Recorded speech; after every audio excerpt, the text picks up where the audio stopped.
Bismillahirrahmanirrahim. Alhamdulillahirabbil alamin wa bihi nasta'in ala umuri dunya waddin. Wassalatu wassalamu ala asyrafil anbiya'i wal mursalin sayyidina Muhammadin wa ala alihi wa sahbihi ajma'in. Rabbi shrah li sadri wa yassir li amri wa hlul 'uqdatam min lisani yafqahu qawli. Subhanaka la ilma lana illa ma 'allamtana innaka antal alimul hakim. Assalamualaikum warahmatullahi wabarakatuh. Alhamdulillah, kita bersyukur pada Allah Subhanahu Wa Taala, kita bertemu sekali lagi dalam siri ceramah yang mana saya akan mengupas beberapa ayat-ayat Al-Quran yang menunjukkan kepada keagungan dan kebesaran Allah Subhanahu Wa Taala. Dan pada kuliah yang lepas, saya telah mulakan pembahasan berkenaan dengan ciptaan Allah Subhanahu Wa Taala pada langit dan juga bumi. Bagaimana langit dan bumi ini asal ciptaannya bermula. Dan pada kali ini saya akan mengupas pula berkenaan ayat Al-Quran berkenaan dengan langit yang ditinggikan. Dan ini Allah Subhanahu Wa Taala berfirman yang mana kita boleh dapati dalam surah An-Nazi'at, yang mana Allah Subhanahu Wa Taala berfirman daripada ayat 27 sehingga ayat yang ke-29. A'udzu billahi minasyaitonir rajim. Bismillahirrahmanirrahim. أأنتم أشد خلقا أم السماء بناها رفع سمكها فسواها وأغطش ليلها وأخرج ضحاها صدق الله العظيم. Yang mana bermaksud أأنتم أشد خلقا أم السماء بناها. Adakah kamu, wahai manusia, kamu menyangka bahawasanya kamu ini lebih sukar untuk diciptakan ataupun langit itu lebih sukar untuk diciptakan? Jadi di sini Allah Subhanahu Wa Taala lontarkan kepada kita satu soalan agar kita berfikir. Kamu, wahai manusia, yang kamu ini kerdil, yang kamu ini berpijak atas muka bumi dan dinaungi oleh langit, adakah kamu, makhluk yang kerdil ini, lebih sukar untuk Allah ciptakan ataupun langit yang begitu luas, yang mana benda ini, makhluk ini mengandungi berbagai-bagai bintang, planet, dan kalau kita katakan langit bumi pun, atmosfera bumi seperti mana saya telah kupaskan pada kuliah yang lepas, ia juga mengandungi berbagai-bagai keajaiban ciptaan Allah SWT. Adakah itu yang agung, yang lebih besar itu lebih suka dicipta atau kamu yang lebih suka dicipta? Jawapannya apa? Jawapannya sudah jelas. Ciptaan langit ini lebih sukar, lebih dahsyat ciptaannya daripada ciptaan manusia itu sendiri. Contohnya senang saja. Berapa ramai manusia yang ada? Berapa ramai manusia yang ada sekarang di atas muka bumi ini? 7 bilion, lebih daripada 7 bilion manusia. Dan manusia sentiasa dilahirkan di atas muka bumi ini. Setiap saat ada saja beratus-ratus, bahkan mungkin dikatakan sampai beribu manusia dilahirkan dalam setiap 1 minit. Jadi senang manusia tu nak dihasilkan tu senang. Tetapi langit berapa banyak yang ada? Kalau kita lihat langit kita ini, satu saja. Yang lain semua lagi lapisan langit yang ke-2, 3 dan ke-7 tersebut, itu di luar daripada kemampuan kita untuk melihatnya, apatah lagi untuk pergi kepadanya. Jadi langit satu. Dan dia tidak ada menjadi 2, 3 dalam masa sekelip mata. Kalau Allah SWT cipta 7 tu kira pada zaman dahulu, dan tidak tercipta selalu tercipta 7, 7, 7, tidak. Tapi manusia itu sentiasa ada. Manusia mati dan manusia baru dilahirkan. Jadi mana satu makhluk yang lebih sukar hendak Allah SWT ciptakan? Langit ataupun bumi? Mana satu yang lebih hebat ciptaannya? Langit ataupun bumi? Langit ataupun manusia? Sudah pasti ciptaannya adalah langit. Kerana langit itu satu dan manusia itu sentiasa diciptakan oleh Allah Subhanahu Wa Taala. Jadi soalan Allah Subhanahu Wa Taala ini untuk menggerakkan minda kita, untuk kita berfikir, kamu, wahai manusia ini, lebih sukar untuk aku ciptakan ataupun langit? Jawapannya sudah tentu, langit lebih sukar untuk Allah ciptakan kerana ia satu saja dan dia tidak beranak pinak. Tak seperti manusia. Kemudian Allah Subhanahu Wa Taala menerangkan sifat langit ini. Bagaimana Allah Subhanahu Wa Taala menciptanya? Allah SWT berfirman apa? Banaha. Dia Allah telah membinanya dengan kukuh.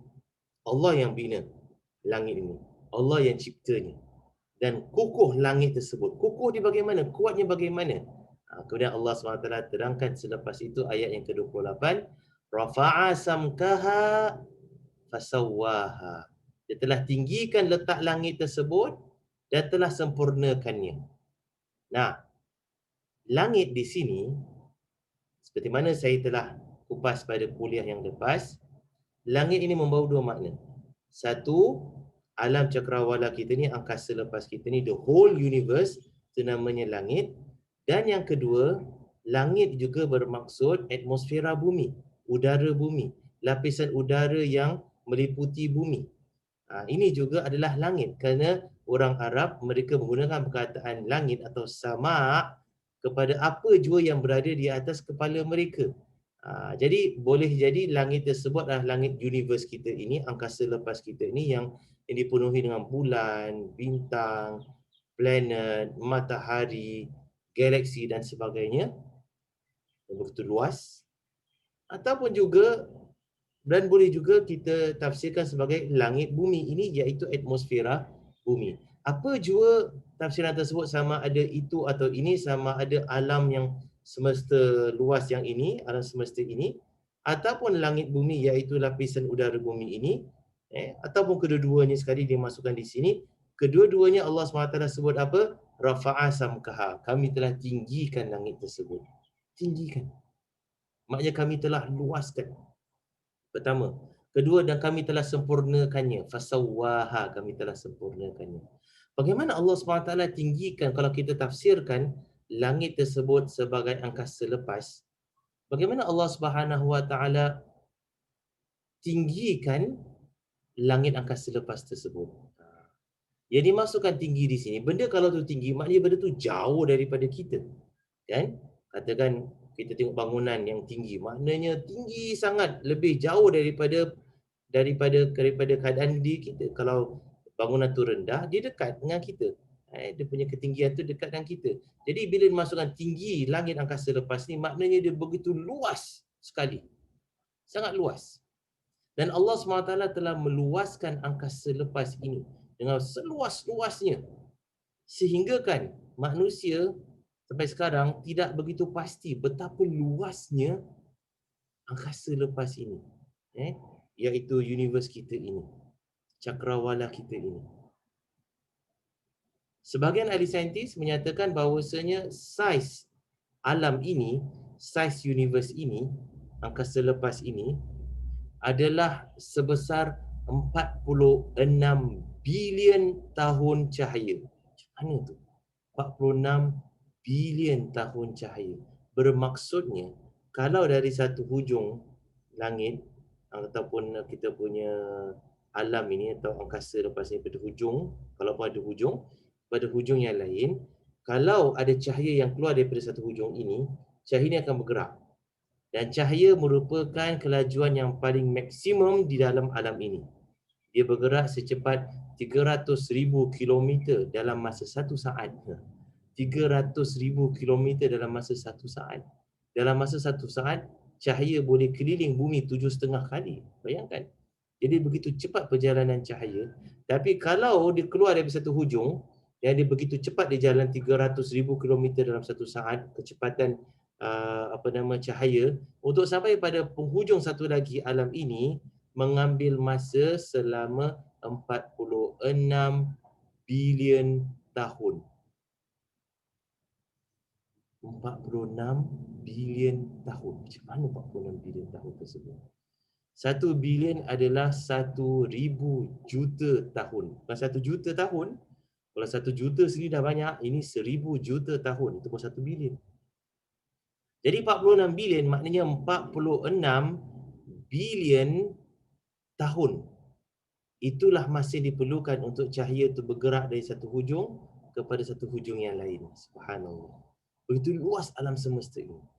Dan Allah SWT sebut dalam ayat ini, Rafa'a samkaha. Allah SWT telah tinggikan letak langit tersebut. Ke mana dia punya penghujung dia tersebut. Allah dah jauhkan di antara satu sama yang lain. Alam semesta ini sudah pasti ada penghujungnya, tapi di mana kita tak tahu. Tapi maknanya jauh daripada kita. 46 bilion tahun perjalanan cahaya, kita tak boleh nak terfikir. Sebagai perbandingan, saya dah kongsi pada kuliah yang lepas, bumi ini umurnya hanyalah 4,5 bilion tahun. 4,5 bilion tahun. Sedangkan cahaya nak jalan dari hujung ke hujung tu 46 bilion tahun. Berapa lama cahaya itu berjalan? Bumi ni dah wujud, dah hancur. Datang bumi lain wujud, hancur. Datang bumi lain wujud, dah hancur. Sampai beberapa kali bumi itu dan juga planet yang lain datang hancur dan bintang yang lain datang hancur, cahaya itu belum sampai pada penghujungnya. Itu luas alam ini, subhanallah. Ya. Itu pun mengikut perkiraan saintis 46 bilion tahun ini, daripada hujung ke hujung ini adalah jarak alam semesta yang boleh dilihat dengan mata.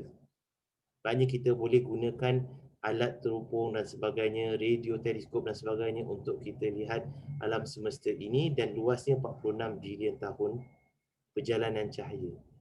Dan itu mengikut perkiraan, setengah-setengah perkiraan saintis, itu hanya lebih kurang 10% daripada kandungan alam ini sebenarnya. Yang begitu luas, kita lihat berbilion-bilion bintang dan galaksi dan sebagainya, itu hanya membentuk 10% daripada alam ini. Lagi 90% alam ini, mengikut perkiraan para saintis, tidak boleh dikesan dan tidak boleh diketahui kewujudannya kerana kita tak boleh lihat. Unseen universe. Bukan unseen maknanya alam rohani, tapi dia tetap alam fizikal, tapi dia lebih jauh daripada 46 bilion tahun perjalanan cahaya tersebut, sehingga kita tidak dapat lihat dengan alat terupung kita lagi. Dan itu membentuk 90% daripada alam ini. Jadi kita lihat tuan-tuan yang rahmati Allah, betapa luasnya alam ini, subhanallah. Yang kita boleh lihat ini saja begitu luas, tapi itu hanya 10% saja. Yang lagi 90% lagi luas lagi, itu tak boleh kita lihat. Tapi semuanya Allah SWT rangkumkan dalam perkataan rafa'a samkah. Kami telah tinggikan letak langit tersebut. Kami telah tinggikan dia punya penghujungnya. Itu kalau kita lihat pada tafsiran langit tersebut, langit alam semesta ini. Kemudian Allah SWT sebut selepas itu fasawwaha, dan kemudian kami sempurnakan langit tersebut. Sempurnakan langit. Macam mana boleh sempurnakan langit ini? Langit alam semesta ini. Apa yang dimaksudkan sempurnakan? Subhanallah, mengikut kajian, dan Allah SWT telah buka kepada manusia ini pintu ilmu moden, sehingga manusia boleh lihat rahsia-rahsia Allah Subhanahu Wa Taala yang mana Allah sembunyikan daripada manusia sebelum kita, generasi-generasi sebelum kita. Ilmu yang semakin berkembang, maka manusia zaman sekarang dapat lihat betapa alam ini begitu banyak dia punya kecantikannya, dia punya kesusunannya, sehingga kan sebahagian para saintis mempercayai, dan mereka tetap percaya pada agama dan Tuhan, tapi mereka percaya mustahil alam ini boleh terjadi dengan sendirinya. Pasti ada yang dengan sengaja mencipta alam ini, ataupun alam ini dengan sengaja tercipta. Tapi siapakah yang menciptakan alam ini atau menjadikan alam ini begitu rupa, begitu cantik, terletak dan cantik dan sebagainya? Para saintis yang tak percaya pada agama, mereka tak boleh nak katakan Tuhan. Kerana mereka dah reject Tuhan awal-awal. Jadi kita sebagai orang Islam dan semua yang ada agama percaya bahawasanya yang menciptakan segala-galanya dan meletakkan kecantikan di alam semesta ini dengan susunan yang begitu rapi ialah Allah Subhanahu Wa Taala, Tuhan semesta alam. Jadi kalau kita tafsirkan sama sebagai alam semesta ini, maka yang kita maksudkan di sini atau daripada ayat ini kita dapat fahami Allah telah luaskan alam ini dan Allah telah sempurnakannya, Allah telah jadikannya begitu tersusun dan cantik. Dan perluasan alam ini sebenarnya Allah Subhanahu Wa Taala dah sebut dalam surah Az-Zariyat. Dalam surah Az-Zariyat Allah Subhanahu Wa Taala berfirman apa? Dalam surah Az-Zariyat Allah SWT berfirman, was-samaa'a banainaha bi'aidin wa inna lamusi'un. Dan langit itu kami bina, sama banaina sama juga macam ayat ini, banaha kami bina langit tersebut, dan langit itu kami bina bi'aidin dengan penuh dengan kekuatan, maknanya penuh dengan keajaiban dan kesukaran.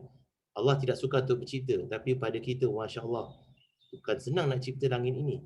Jadi penuh dengan kekuatan Allah SWT cipta langit ini. Wa inna la musi'un. Dan sesungguhnya kami meluaskannya. Dan Allah luaskan alam semesta ini. Jadi perluasan alam semesta ini, yang mana zaman sekarang hanya manusia dapat kaji, dan manusia katakan expansion of the universe oleh astronomer bernama Hubble, Edwin Hubble. Al-Quran dah cakap 1400 tahun yang dahulu. Jadi Allah SWT tinggikan langit, Allah SWT sempurnakannya. Kalau kita tafsirkan langit tersebut sebagai langit bumi, iaitu lapisan udara bumi, maka ayat ini bermaksud apa? Kami telah tinggikan atmosfera bumi ini. Kami telah tinggikan maknanya kami telah tebalkan lapisan udara yang meliputi bumi, dan kemudian kami telah sempurnakannya.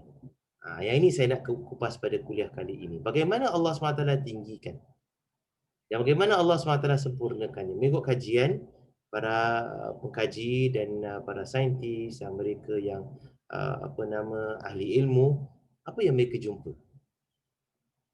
Kemudian Allah SWT sebut pada ayat ke-29, wa akhtasha lailaha wa akhraja duhaha.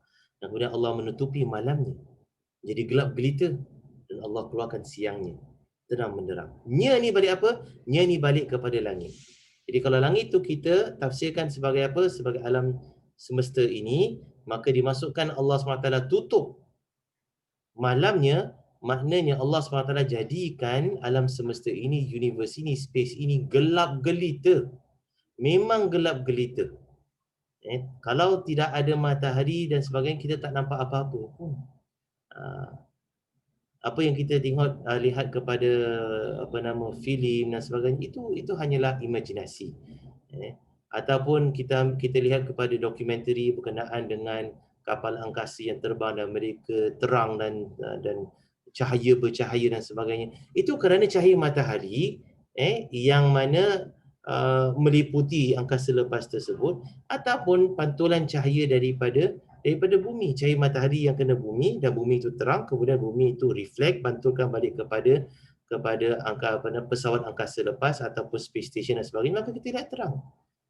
Tapi kalau kita lihat dokumentari, video yang mana dirakamkan apabila kapal terbang ini, kapal terbang angkasa lepas ini, spaceship ini, dia bergerak di belakang bumi, kemudian dia lepaskan satelit itu akan tenggelam dalam kegelapan alam semesta. Dia seperti macam kita campak sesuatu ke dalam lautan yang gelap pada waktu malam yang gelap, yang tidak ada bintang dan juga bulan. Jadi laut itu gelap, kita campak, maka barang tu perlahan-lahan tenggelam dalam lautan yang gelap. Begitu juga di angkasa lepas. Jadi gelap gelita alam semesta ini. Tetapi di sana sini Allah SWT keluarkan cahayanya. Allah zahirkan cahaya. Bagaimana? Allah zahirkan, Allah keluarkan cahaya alam semesta ini melalui ciptaan Allah SWT yang bernama bintang. Bintang yang bertaburan. Allah SWT sentiasa mencipta bintang. Dan bintang ini menghasilkan cahaya.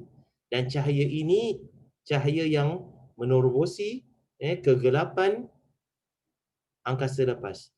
Dia menerobosi kegelapan angkasa lepas ini. Jadi tempat-tempat yang mana cahaya ini menerangi keadaan sekeliling, maka tempat itu terang. Jika tidak ada cahaya daripada bintang, maka tempat tersebut itu gelap. Segelap-gelapnya. Jadi ini maksud ayat ini. Allah SWT berkatakan kami tutup malamnya. Maknanya memang kami jadikan langit ini macam waktu malam tersebut gelap gelita. Bila kita waktu malam kita lihat kepada langit, gelap. Memang gelap gelita. Kenapa gelap gelita? Tak bercahaya. Sebab yang menerangi alam semesta ini hanyalah bintang, dan bintang itu bertaburan berjauhan sama sendiri. Jadi dia tidaklah seperti macam lampu spotlight yang menerangi semuanya. Jadi Allah SWT tutup malamnya dengan kegelapan, dan Allah keluarkan cahaya daripada langit ini. Dan kami keluarkan siangnya daripada alam semesta ini, daripada melalui ciptaan Allah SWT bintang-bintang. Kalau kita tafsirkan langit itu sebagai langit bumi, iaitu atmosfera bumi, maka Allah SWT terangkan pada kita, atmosfera bumi ini pada waktu malam gelap. Orang kata memanglah gelap, takkanlah pada waktu malam siang. Sebab kita ini dah take for granted waktu malam tu gelap. Kenapa malam itu gelap? Sebab malam itu gelap kerana cahaya daripada matahari tak boleh nak bengkok, nak membelok. Tapi Allah Subhanahu Wa Taala boleh saja jadikan malam untuk kita ini, langit kita ni, yang udara ini, lapisan atmosfera ini, Allah boleh jadikannya bercahaya. Dengan cara bagaimana? Dengan cara banyaknya, tebalnya gas atau awan dan sebagainya, sehingga kan cahaya matahari itu dapat membelok dan menerangi bahagian malam bumi tersebut. Macam mana boleh jadi demikian? Kalau sekiranya lapisan langit ini, lapisan udara bumi ini tebal.